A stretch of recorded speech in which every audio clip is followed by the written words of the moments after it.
Okay. Hi, everyone. I welcome you all for today's session. So it's going to be a very intimate, private group discussion kind of a session today. So let's really explore much deeper. So sometimes it's better in the sense that we can go, clarify very personal views. Very much, personally, we can kind of try to understand the concepts when we are in such a small group. So I invite you to please make use of that. So yeah, I would like to get started with you sharing any of the observations of what we discussed last week. If it showed up in any way, if you had some aha moments or eureka moments, or maybe even things that happened that did not agree with what we discussed. Any such experience or something would be very, it makes the conversation very relevant, because this is not just nice to have theoretical knowledge that we are gathering. So after we kind of come to a series of these sessions and come to that understanding, the intention and wish is to, completely, you're never the same person again. Things shifts for you within, more importantly. And then, we never have to go for any such hoarding of knowledge or gathering much more information at all whatsoever.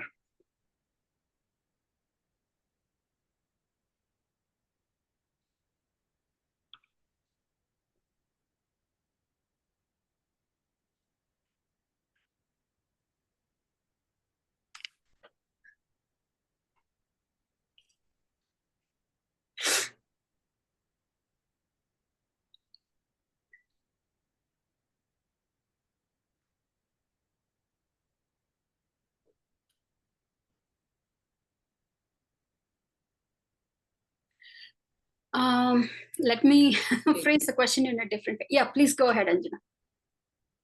Yeah, so far, what I understand is that emotions come on their own from the subconscious, whatever it is, and we need not convert them or change them. We need not do that, right? And we just need to learn to handle them in the external world. That is what we have to do. And so that makes sense. That is true. I find that. But then what happens? Like thoughts are coming, and then I go into that thinking. I try to hold on to that, and I create stories, and then I try to bring up a certain emotion, be it sadness or be it like victim stories. And somewhere then I have to remind myself that I have gone into thinking. And then I have to is it like a conscious effort I have to make to, like, the way we switch between the task. So then from the internal world, I try to focus on the external world and do my work. So, but then a lot of thinking is happening, I go into that zone. Yeah, that's a beautiful reflection and a question and a concern. So let's zoom into that. So when you said, Anjana, actually, when you asked, do we need a conscious effort to switch between that? Do we have to remind ourselves? Is it like a practice? The answer is no, but it will still not appear to be like that for you. Still, that's not true for you, because see, you said the previous statement where you said, like, the emotions are coming by themselves, and then so we need not change it, right? When you say we need not change it, there is still some kind of a effort. You see that it's like a command. It's because there is some benefit of not doing it or something, so we need not do it. So can you clarify on that? So once I kind of get an understanding how you have understood from that point of view, then we can go clarify that much. Like that day you told to bring up the emotion which we are trying to avoid, but I couldn't do that, right? So that so that means they're coming by themselves. Yeah, so it's not in my control. Yeah. But then there are certain thoughts which come up. I build a story around it. I'm thinking and I'm trying to like anything which hurt me in the past, suppose. Yeah.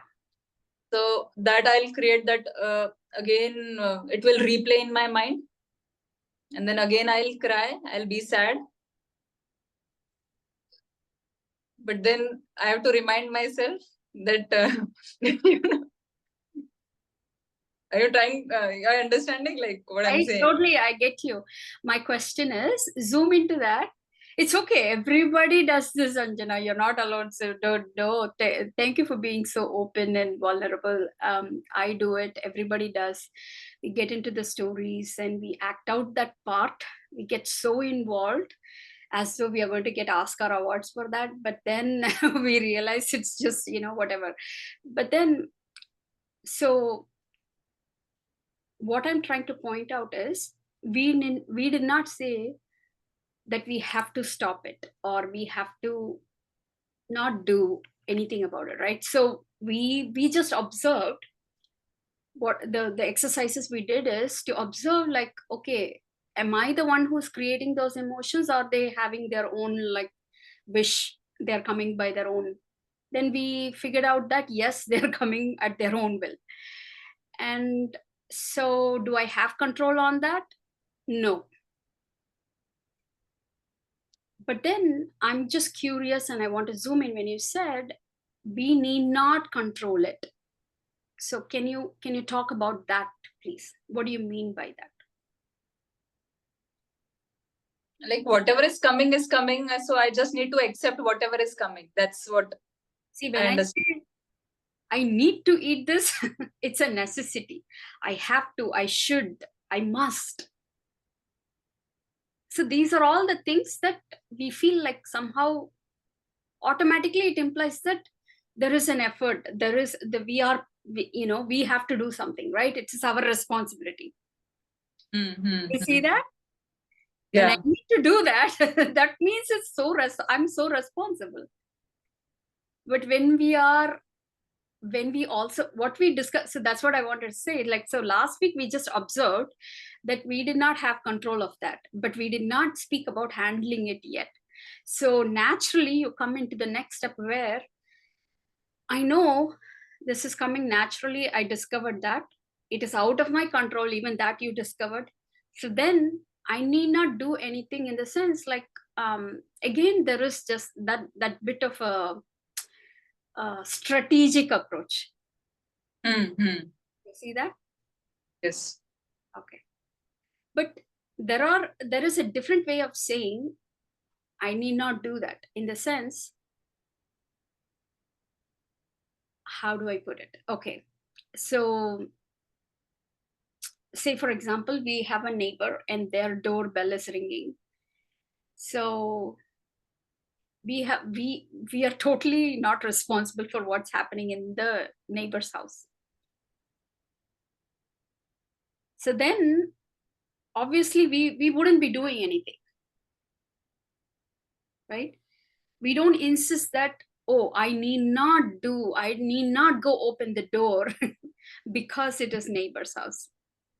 You see that? That yes, it is true, we need not go, but it's not even like you see the difference. It's like I'm not doing it for an outcome. I'm just doing because it's none of my business. I'm just not doing anything because it's none of my business. Kind of ignoring. Exactly. When it's none of my business, what do I have to do? What do I need to do? You see, then do you see, is there an effort there? No. So that when that understanding kicks in, we will get into that deeper. You just brought it up, so you're a quick learner, so you brought it up earlier. So we will go deeper into that. And when that understanding kicks in, when it's clearly, it's like the light of the day, when we know that for a fact, then our mind does what it does, and there's literally like there is no effort once the understanding kicks in. Okay. So that is where we are. Okay. So anyone else you would like to share, Rajesh, Krishnaji, and like, have you had any observations, like whether, the emotions, the thoughts, do they just come voluntarily by themselves? Or was there any time you wanted to create something and you were not able to, or were you able to?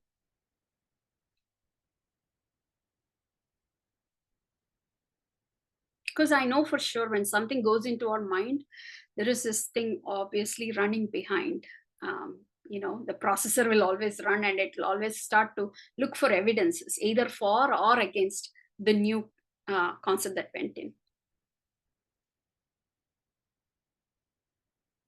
If you may share, it will be, it will make it live. It will come alive, the discussions.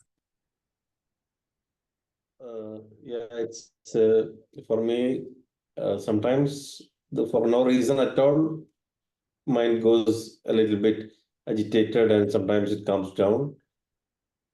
Sometimes external situations can cause this, and sometimes it just happens for no reason from inside.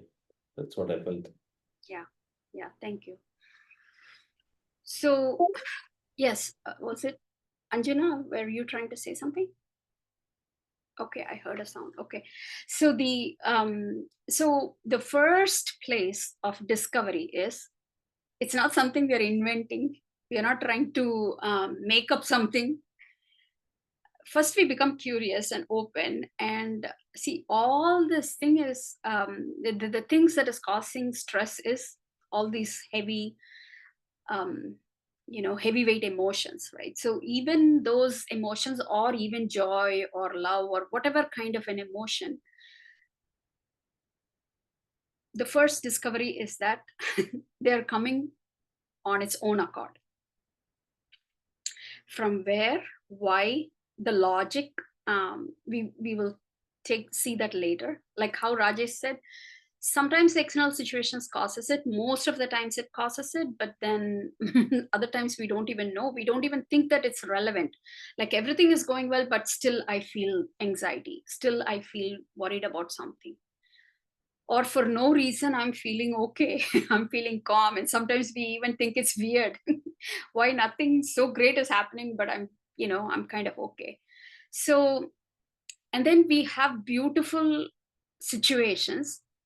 We expect that it has to make us happy and joyful, but then it is not making us. We just feel like normal, like how Rajesh, I think last time he said, it's all like flat, no ups and downs. So then we know that, oh, we expect automatically, we have that demand of feeling good when things are going well, but sometimes it's not. So whether it's positive or negative, so-called positive or negative emotions, they come on its own, the thoughts come on its own. So this is the first discovery that we make, and this is huge. The reason I say huge is because if we are the author, if we are the creator, then we can assume responsibility for that. Then we know that we can control it, we can manage it, we can erase it, delete it, elongate it, or shorten it, or do something with it, right? But now just the fact that it is coming on its own accord clearly tells that it's none of our responsibility. We don't have control whatsoever. When do I have to emote, this kind of an emotion, at what instance, and when I should not? Yeah, many times. See, imagine if this is so obvious, but we miss the very obvious things. So if we given a choice, all of us would only want to, would only choose to feel the good feelings, right? Why would we want to feel otherwise? It's already given. We all want to feel only the good thing, but nobody cares. Our mind doesn't care. It is obviously throwing out whatever, the different shades of emotions. But even then we continue to demand or think that, because it feels like we are the ones who are creating. That is why we think that we are responsible. And also there's another main reason. So before we go into that, so this is why the discovery that just a quiet observation that the thought or the emotion, whatever it is, the feelings, that it's totally coming natural. Natural is the term. So if it is sunny, if it is raining, if it is thunderstorm, whatever it is, that's the weather, that's nature. I can't question it, and it has its own flow. So the discovery is that they come on its own and they're natural, because we are not creating it. So it's not artificial, it's natural. And because it has its own accord, we are not responsible for that. Because we are not responsible for that, we cannot control that. So this is not like a forced theory. This is just like when we see it as a matter of fact, then this discovery is very crucial. Okay, so now let's move on to, but still we think that we have to be responsible. So let's become curious why we think we have to be responsible. For example, I'm getting such a volcanic eruption of anger at a given situation. And now, yes, I know that it's coming on its own. But then I tend to take responsibility and do something about it, right? So why do you think we tend to do that?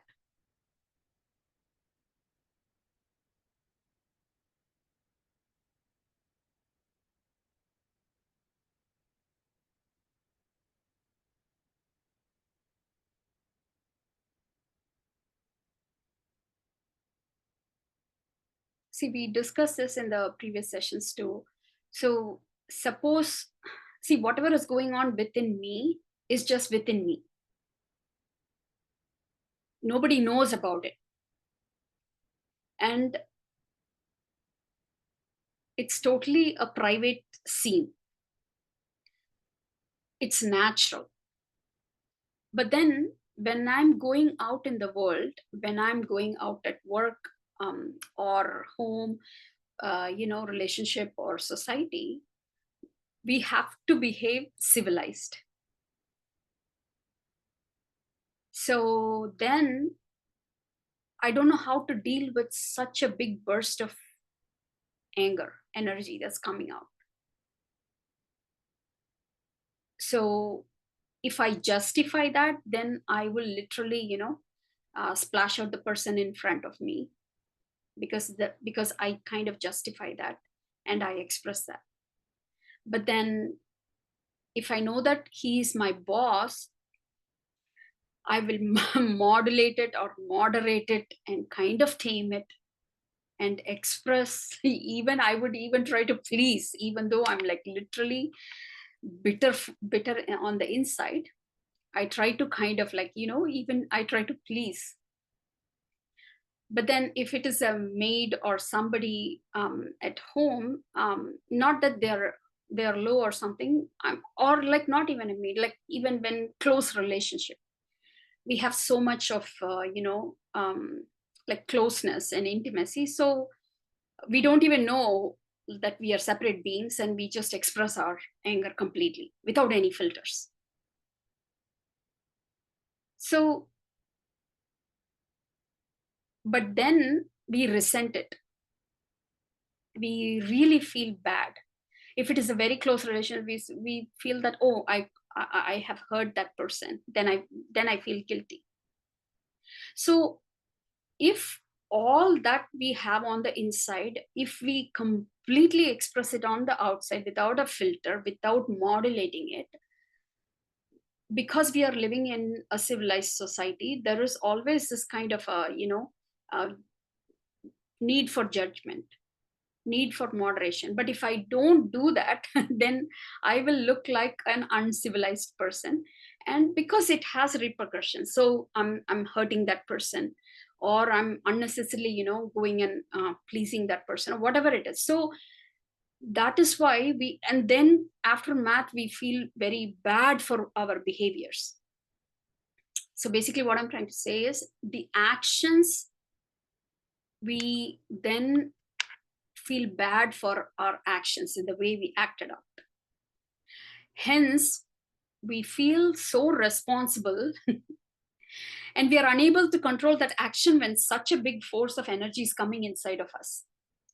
So then we ignorantly think that, okay, so now if I'm able to modulate this emotion, if I can have a good emotion, or if I have a neutral emotion, or at least if I have a low intensity emotion, I'll be able to handle my external world better.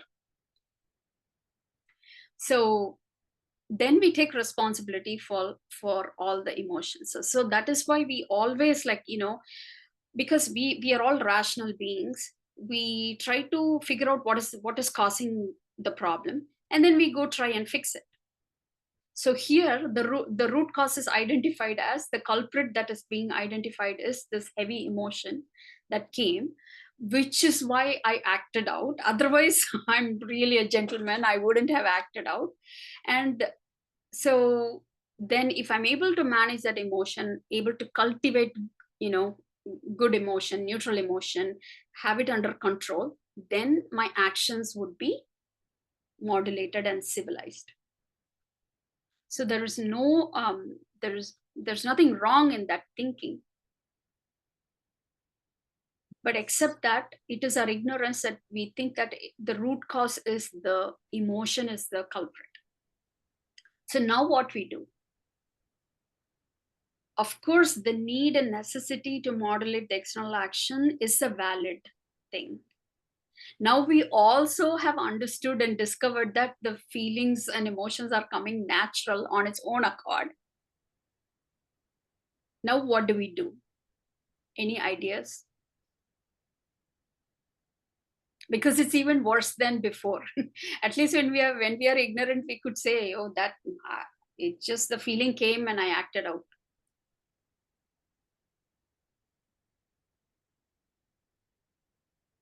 See, the difference between a child and a grown-up is like when the child is developing, it's literally literal.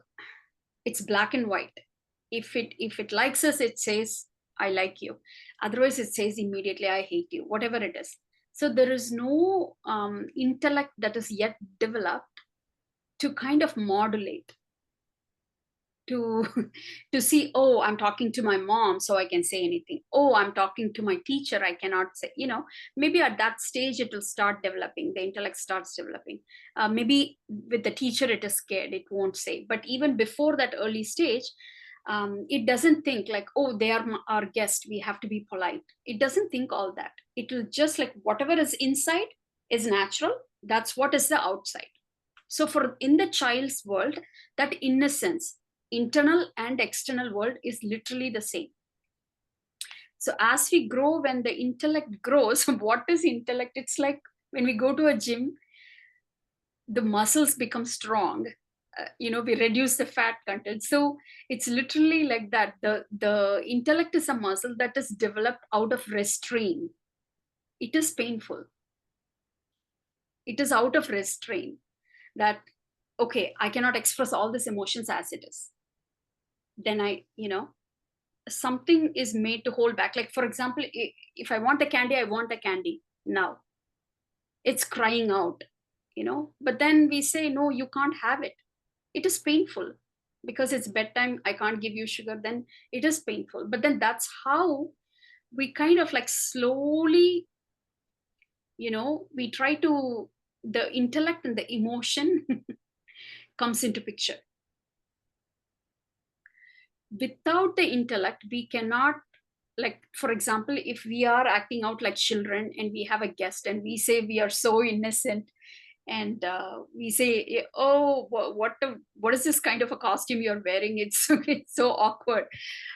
Why did you come at this time? This is lunchtime for us. So like, if imagine if we could talk out all the thoughts and act out all the emotions that we have, because they are natural, and we just express all that and say that we are innocent, that will be ridiculous. So now, so what our mind is calculating is, so instead of harming the other people, we try to harm ourselves, like by saying, oh, then I shouldn't have that emotion in the first place. Oh, why did I say that? I'm not even compassionate. Oh, why did I feel jealous? Why am I so greedy? Why am I so comparing them? But already we compared, already we felt jealous about their, like, or envious, or whatever it is, whatever emotion we are having when we look at other beings, it's just coming on its own. But then we cannot express everything as it is. So that is the so intellectually, when we develop, we kind of restrain our emotions, and that is the only way we know so far. Unless otherwise I restrain my emotions, I control it. I see sometimes we suppress it, repress it, or like try to kind of manipulate all the emotions in order to have our actions in a better way. So I will park at this point, and let's have a discussion.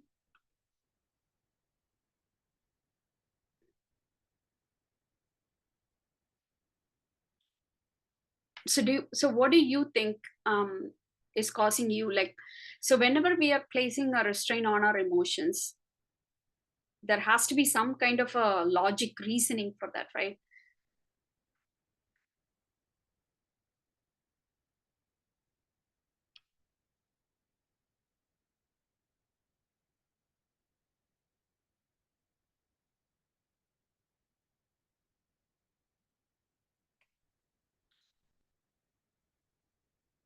Anyone would like to share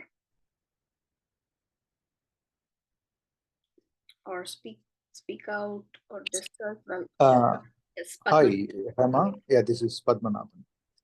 Right. I understand this scenario. There are like lots of scenarios, millions of scenarios around the world. Every time, every second it happens. And one such scenario, for example, someone cheated a person A, cheated person B. The loss what the person B, which he encountered, is like every day in some other way he feels the loss made by the person A. So this has been happening since, like, for example, for a decade, for more than 10 years it's been happening. Sometimes it works out. When the thought comes, we just leave it. It goes away. Sometimes the other time it comes and we go behind the thought. And what happens is, the chemical reaction happens in the body. We feel low. We feel like we got down, or we just like we have been pushed down. We feel we got hurt. This happens when the first thought comes. When unconsciously we've been going around. Yeah. For example, initially, for example, like few years back, when the thought arrives, I just go behind the thought for few minutes, or like sometimes like 10 minutes or half an hour or so. But the duration is been reduced now. It's only like 1 minute or so. I'm being like back on the thought. That 1 minute, that's enough for the chemical reaction to happen on the body. the arrow, which is like it's all short.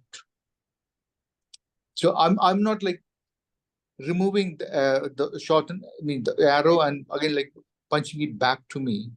But whatever the first arrow, the first thought, it hurted us. And it puts us down.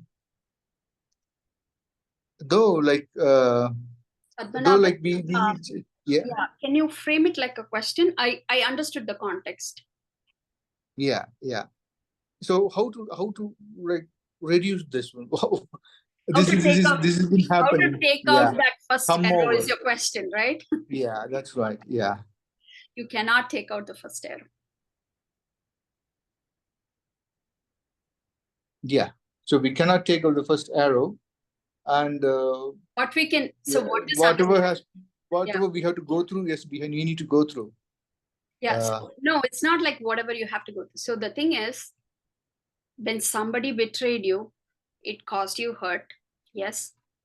When somebody betrays us, that's the natural consequence of that, right? You feel hurt. So now with this understanding, so in this session, actually, you kind of like into the concept more deeper. So we are in this discussion where we are still like slowly moving towards that. So like, yes, the understanding that you got is helping you not to take that arrow and punch yourself more times. So now you know how to not cause that secondary, see, the primary suffering is there, but now you have learned not to cause that secondary, tertiary, and the layers of suffering, which you could have, which you would have if you did not understand that this is happening on its own. Is that right? Yeah, got it. Yeah. So that is the main thing. So when we are unconscious, before that we will be unconsciously drawn into, like how Anjana said, we will go into the story, and the same thing we will live through again and again and re-trigger, and we'll go through the whole thing, and that is the suffering, that is the whole weight. So now with this understanding, you have come out of that, and in the sense you kind of know that it's happening on its own, so you are not creating the additional suffering. So this understanding has served its purpose. So now to address your question, like what about the first thing? So what, right? So when you want to know that, just acknowledging that something happened, there was a consequence. And if you had won a lottery, you would have felt happy. If somebody betrayed you, you would have felt sad, right? Or whatever, anger or whatever that is. So that has already happened and that has been created. So what keeps us stuck with that is, even after understanding, you feel that that's still there. Is it right, Padmanabhan? Yeah, in a way, that's right. Yeah. Because we feel the loss like every day, the day-to-day life. So what that means is, you are differentiating yourself from that experience. You are deeply hurt by that. And it's not just Padmanabhan, everybody would act out like the same. So we will choose our actions. Like if you listen to the previous recording of this session last time, you would be able to see. So we do all our actions, or we don't do things based on one filter. We will filter out our whole entire life based on that. That one thing is, how do I not feel that feeling again? How do I not get hurt again? Right? So that will be the filter for all your perceptions, all your decisions, all your actions, hence it will become a habit. Hence it will become, the whole saga will continue. The whole life will only flow through this one filter, where you will do anything to keep away from that hurt, and you won't do anything if that is going to cause you this hurt again.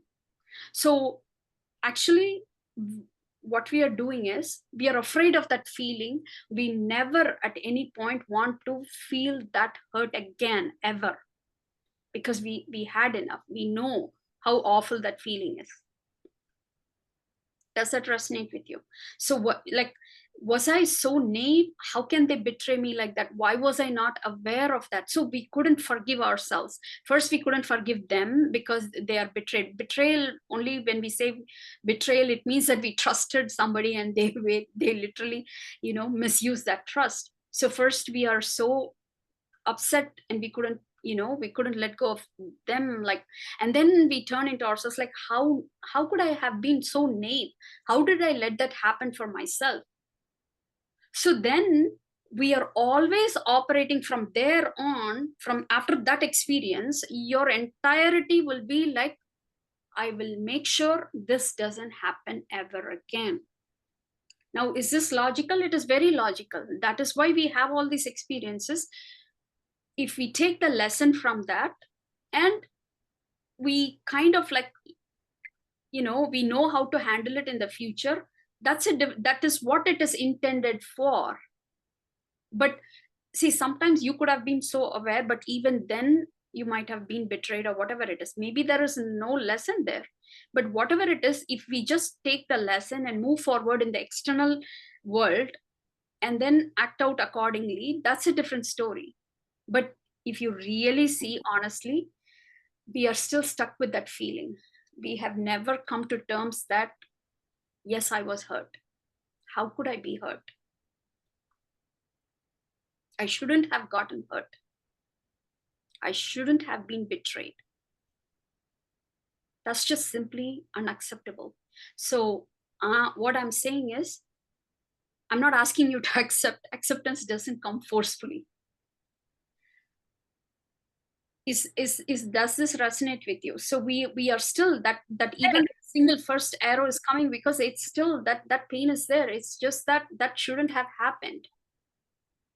So forget about thought, emotion, like how all the technique, mechanic, whatever it is, dynamics, leave all that. It's just like we are human beings, are feeling beings. So I was hurt and I'm not able to get over that. So now that is what is keeping us stuck. So what to do about that? Whatever we do about that will cause its renewal. Even if I say, like, you know, accepting that is the solution, we are not able to accept that. That is the fact. That is the truth. Otherwise, you would have accepted it and moved on. So then what to do? I just like, you know, I'm on my knees. Like, I understand that I need to accept it. I understand that I'm still not over that. And that I accept. I accept that I'm unable to accept that. I accept that I'm unable to accept and come to terms with that hurt. It's still painful for me. So that is the real state of my being right now. I don't know when I would be able to get over that. I don't know. So I'm accepting that I'm unable to get over that. And that is what it is. And it feels like a failure. Yes, it is. And so that's all right. Can I tell my view, madam? Please. If you are busy enough, you will forget it. If you are not busy enough, you will be going on reminding that one and repeating that one. That is very good strategy, Krishnaji, but that is the only solution, madam. Everybody will have some kind of events which will be lingering in our mind. As long as you are stuck with that one, we cannot remove that one. If you are becoming busy enough, they will go automatically. Okay. See, the whole point is becoming free is different from escaping from something. Okay. Now my intention is you can keep yourself busy with whatever it is. You can become workaholic and this and that. Like you can. So you're only postponing that feeling. That's all. That we are not ready. The thing is, priority, madam. It depends upon the priority. If you will give priority for some other thing more, automatically its impact will be reduced. Krishnaji, you're right in the sense so let's make I don't know if you're new to, so there is two worlds, the physical world and the psychological world. What you say is 100% right. We have to give importance to the physical world, and you need not even be busy. You just give importance to the physical world and move on. Like, for example, in Padmanabhan's scenario, I will be I won't be very cautious, but I would be watch out. Like, people could be both ways. Like, people have human and animal tendencies in them. People are capable of betrayal. Now I have learned the lesson, so I will watch out how, how to keep different things in place, so I don't put myself into that again, so I can just carry on my work. 100% importance is given to the work. What you say is right. That is in the physical world. But in the psychological world, see, we don't engage in the physical world in order to not get distracted inside. That is the whole thing. So yes, what you say is true. So when we are still absorbed in the internal thing, we are not able to focus outside. But not able to focus outside is not even that important. So focusing on the outside and external world, carrying on, is important, but not as a means and strategy or escape mechanism by putting off what we have to deal with it. We deal with inside. So when I say dealing with inside, again, there is no work. There's no work to sit and deal with inside. We don't have to babysit this feeling or whatever, but we just come to reality that yes, I was, this is hurtful and it has happened, and I'm still not able to accept it. Yeah, if I'm able to accept it, I would have gotten over it. But at that time, what do you do? So you just like completely, that is what is surrender. Surrender or acceptance is not by completely, you don't accept because you have to accept. You don't accept because if you accept, you will get over it. You accept because there's nothing else there. And so what do we accept? Whatever is there. So right now in Padmanabhan's internal psychological world, there is still that little bit of pain in whatever form. So allow that to be, Padmanabhan. Does that help? Brilliant, Hema. Yeah, it's just a good takeaway for me. It's like I need to accept it. No, that I I'm need unable to accept it. Like, accept it. Not like that. What I'm saying, I need to accept that I'm unable to accept. Exactly. So that point. That's okay. So And, I understand. Yeah. I'm unable to accept it, but I need to accept that form. That is, I'm unable to accept it. Yeah. It's a good one. Yeah. So it will make you guilty, sir. If you don't accept it, it will make you guilty. No, Krishna ji, please wait. So not at all. Then if you feel guilty, I accept that I'm guilty.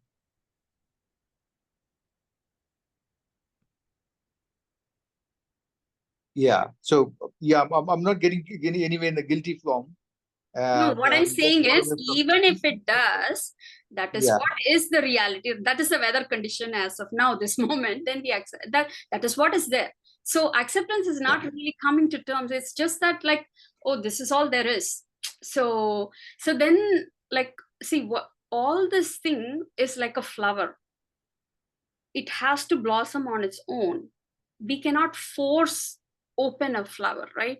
So acceptance is also like that. So I'm not mystifying it or something. So what it really means, what it boils down is, whatever may be the internal state at this moment is what is true for me, and I accept that.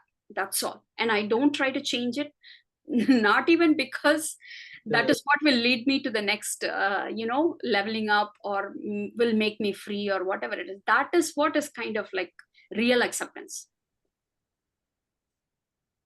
Yeah, sometimes what makes is it takes us in a negative side. Can't be positive about the world, can't be confident enough to go to the office. So now that is what I said. See, now what you're actually having a problem with is, because internally it has not, that freedom has not happened, we are unable to handle it effectively on the outside world. See, Padmanabhan, you would be efficiently handling outside world. You will know who to trust, you want to trust, and all that. Maybe it is right, maybe it's wrong, but you wouldn't care. You would still play the game, but not with that caution. That is caused because internally it has, that the more space you give for whatever is going on in the internal, the external will naturally, you will know how to handle it and how not to. So the whole thing is, when the experience happens, even Anjana, the victim story or whatever it is, there is only that experience.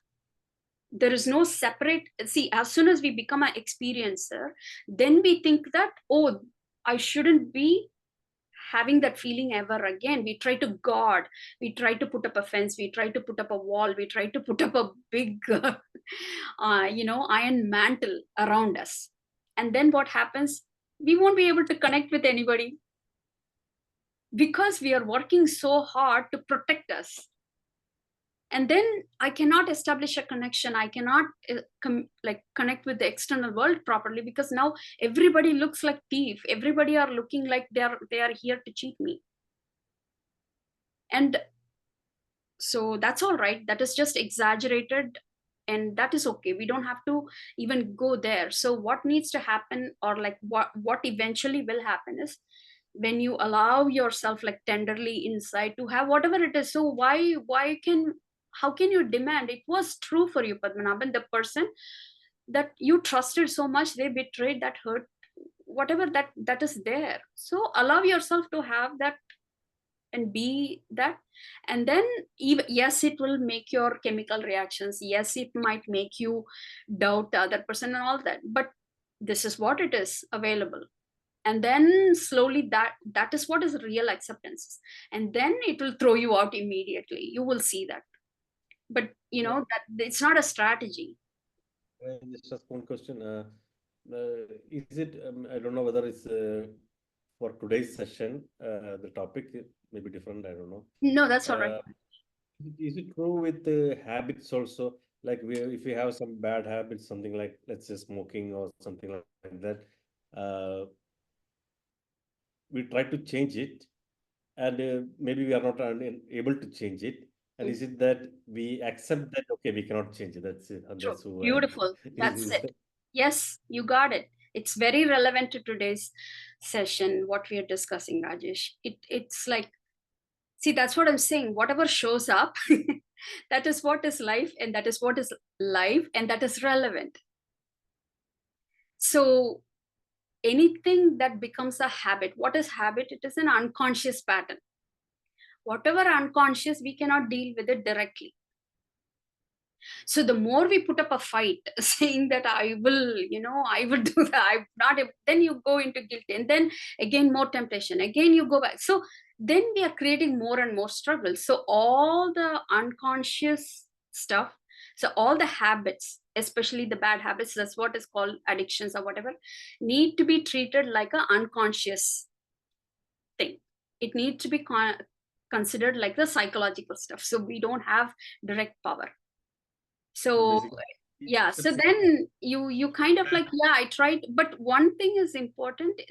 So you must have a real true intent that, I'm not saying you must have. If the desire or the intent is true and honest, that this habit is not helpful for me, I want to get over it, like I need to come over it, that decision has to be there. But then when you actually because if you also indulge in that, if you also like that, then that won't happen. At least there we need to be honest. Okay, but whether I'm able to do it or not, that's okay. So then, yeah, let's not fight. I'm accepting that, yeah, I want to quit smoke, but I'm not able to. Then what happens is, we are not making it like a big deal, and we are not giving more importance to that habit and building it up by struggling.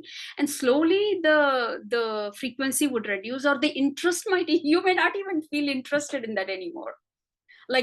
Because there is no pleasure, because there's no struggle, there's no trauma or drama associated with that. Just to die out on its own. Yeah. That is true. So in Ramayana, there is this character Bali, right? So he like anybody who goes in front of him and fights, he would get half of their strength naturally. So all the unconscious behaviors, habits are like that. We have to only deal with it like from the back door. By what I mean by that is it's unconscious. And yes, I want to get over it, but I'm not going to struggle with that or feel guilty or like, feed into that. And I'm not able to. So that's all. And then what you could help yourself is choose the environment. Like if you can, like if you say, if you're trying to get over a habit and you're always with like a gang that you're hanging out with, all the 5 people are smoking and you're spending most of the time with them. So we could, if we can change the environment, we could take help from that. That is not causing the shift, but at least like when we are trying to build something new, or like when we are trying to change and all that, we don't want to challenge ourselves too much. Okay, keeping everybody like insanely into that habit around us, and we try to change. So it's just like if it is possible. So thank you. So this actually puts back to, okay, we have this emotion, we don't like it. And the not liking part is not something we intentionally bring it. That is also unconscious. If it is a good feeling, I like it. But if it is a good feeling, then I want to stay with it as long as I want. Right?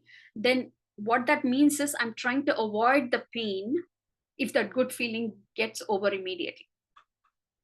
So basically running for pleasure is same as avoiding pain. Say, for example, if you have a business that's going so well, suddenly people will start getting anxious or worried that, oh, what if I lose everything all of a sudden? What if, what if something happens and there is a loss? Or everything is going well, oh, what happens if I get sick or something? Or when we are really valuing somebody, like I have had many clients who would say, I literally don't care about anything else, but if it comes to my daughter or my son, I'm not able to, so that worries me. So that will always keep me in an anxiety, like what would happen to my son, what would happen to my daughter, or something like that. Then I tell them that is how our mind works. If it is showing that anxiety or something, like say, for example, it's going to say, oh, that money plant in your living room is going to die. It won't get our attention.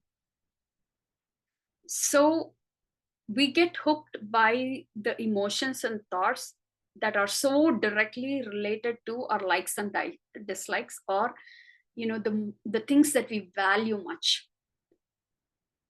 That doesn't mean it is true. That doesn't mean it's always true, but that's how it plays the game. So, okay. So now we have this emotion, and then we kind of don't like a very stressful emotion, and then we don't like it. And the not liking it also comes naturally, unconsciously. And then we want to get over it, because the conscious mind is thinking that that's what has created it. But we saw in the previous session that the conscious mind has no whatsoever this thing. It can only receive, and the subconscious has already thrown that out. So now the conscious mind is thinking that, oh, I created this feeling, and it automatically repels it, saying, oh, I'm not able to bear this feeling. And then it takes responsibility, saying, okay, now I need to fix this feeling. And then again, it gets frustrated because I'm not able to fix this feeling, because it did not create it, hence it cannot control. So now, then if I can't fix it, then what do? Somebody says accept it, somebody says delete it, and all that. So I'm trying. Even if I delete, it's coming back. Even if I suppress, it's coming back. Or even if I try to accept, I'm not. it is like very stressful. I'm not able to accept it. So that's what is going on. So whatever we try to do in the conscious mind is just adding one more, it's like redeeming it again. It's renewing that again and again and again and again. So now we come to the second beautiful place of discovery. Why does our suffering or a pain seem to be continuous thing? Because it feels like that, right? So this hurt has been going on for so long. And it makes us feel so weak because the victim story, Anjana, it's like this has been the case for so long. It appears like that. Is it true? See, there is only one emotion at a time. And the conscious mind, say, for example, it is not doing all that it is doing now. Let's just imagine. The conscious mind is not complaining about that. It is not conflicting with that within itself. It is not, it is not trying to escape it. It's not trying to do anything with it. Then what happens? Like, for example, if conscious mind is like a hollow tube, the subconscious emotion comes in,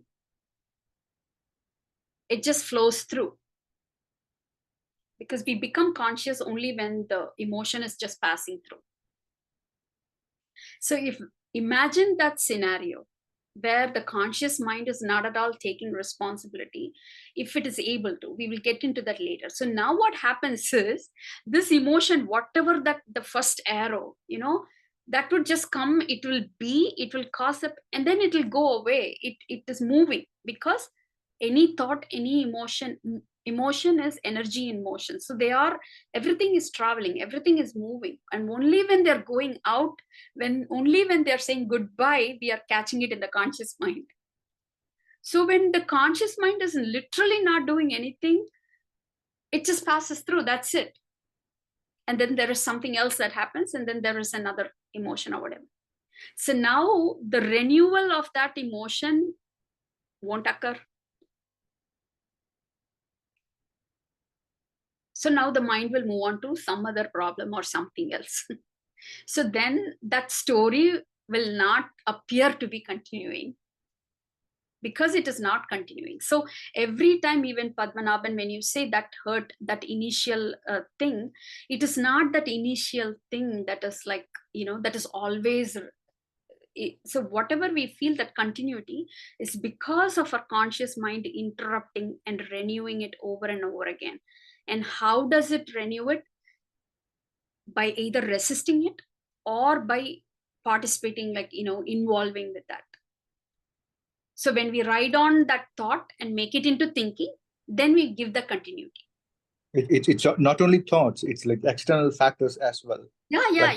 Something like on the world, we just got hurt. Yeah, if you see something similar, if somebody, like, they resemble their hair or whatever it is, it goes into so it will pick that memory, and then it will start writing. So the renewal is happening. So every time, that renewal is what is making it look like continuous thing. But see, what happens is, when we are in that, when, suppose, if you think the acceptance happens, by itself, whatever time it takes, and then the conscious mind is not really contributing to it, or it's not causing that chaos, or it's not like really doing anything, and just there, and the subconscious emotion will pass through.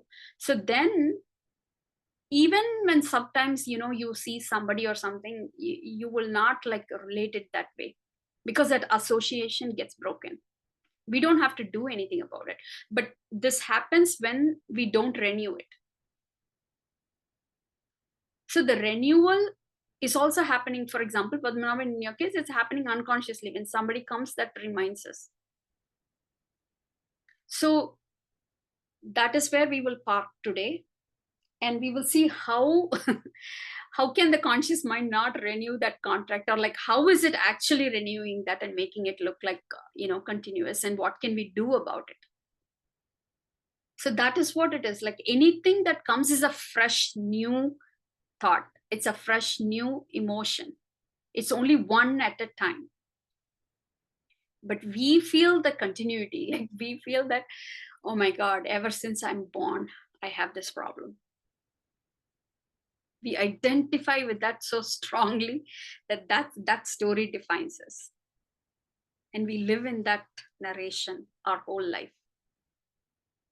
But actually there isn't, it's everything is just passing in like a fraction of a second, and only when it is passing out and saying goodbye we are able to catch it consciously, and then the conscious mind takes responsibility and causes all this turbulence and continues it, so renews it. So then we feel the heaviness of that. And see, this is, I'm saying it so simplified, but actually people, something happened when they are like 3-year-old, and then somehow in that age the intellect is not so developed, something happens and they try to protect themselves from that feeling, and then their rest of their life, the whole entire decisions, whatever they do or not do, is based on how to keep themselves away from that feeling or avoid that pain or get away from that pain. So it's so heavy. Like they might be 60-year-old, 50 years old, but they are still, if you see that 3-year-old is what is dictating, that is the driver. Or it may not be just even in the childhood, like it could be anything that's happening. So whatever becomes significant, whatever gives us so much pain will become significant, because we will do anything in the world to avoid that.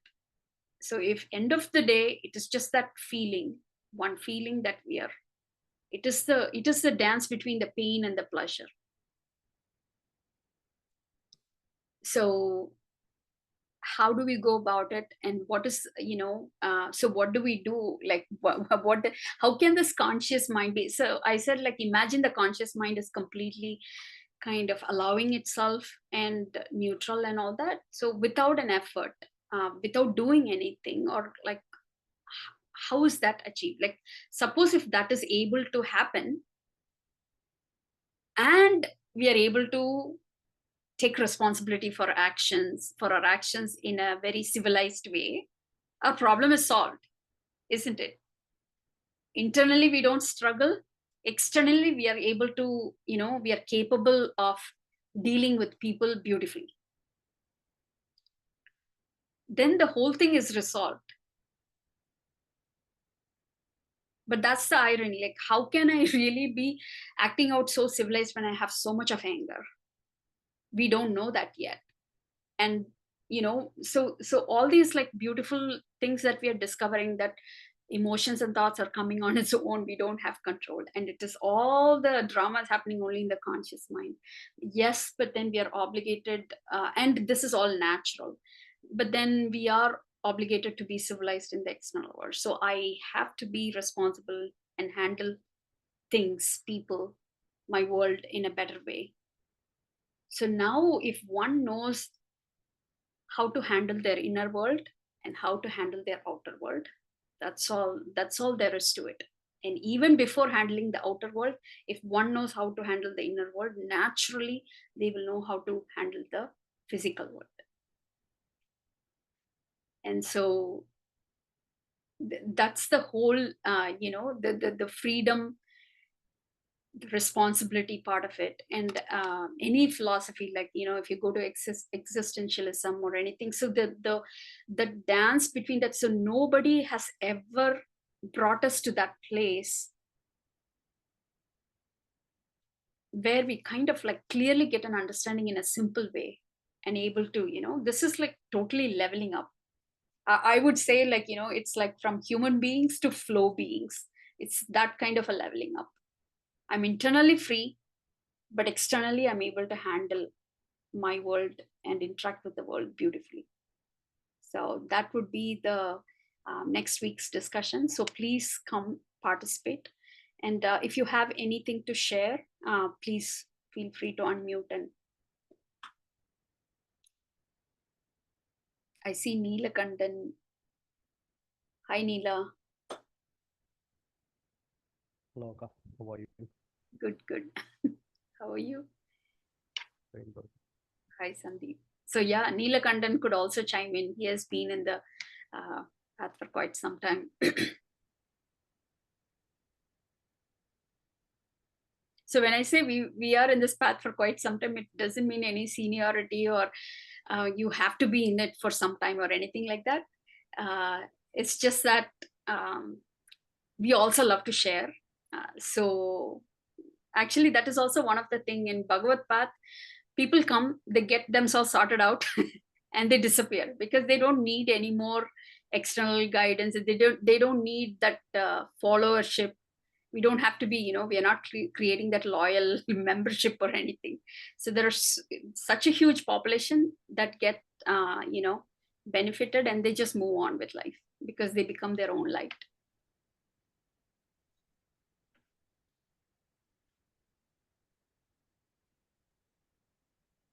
Any comments, any observations, any sharing?